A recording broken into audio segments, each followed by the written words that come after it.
Kif kien mistenni iż-żieda l-oli tal-ħajja se tkun ta' 9,90 € u għal-pensjonanti 12,50 € fil-ġimgħa.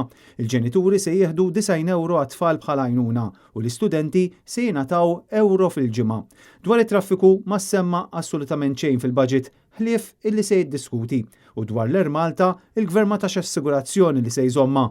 Ikun x'ikun ir-riżultat tal-passi li jmiss, fadal ħafna aktar xogħol x'irid isir biex Malta jkollha linja tal-ajru li tista' tmur minn Ħalluqa sa kwalunkwe punt ieħor fl-Ewropa u tal-inqas ma titlifx flus u tkun cost effective. Fl-istess waqt il-Gvern se jerġa' joħroġ miljuni għal kuntratt tal-isptarijiet filwaqt li d-dejn nazzjonali tela għal 60%. Dawn huma biss wħud mill-punti ewlenin li jispikkaw mid-diskors twil li wassal fil-Parlament il-Ministru tal-Finanzi Clyde Caruana meta it-tnejn preżenta l-baġit tiegħu, diskors li daħal bih fil-Kamra tar-Rappreżentanti f'bagalja ħamra ġdida f'Jamanta.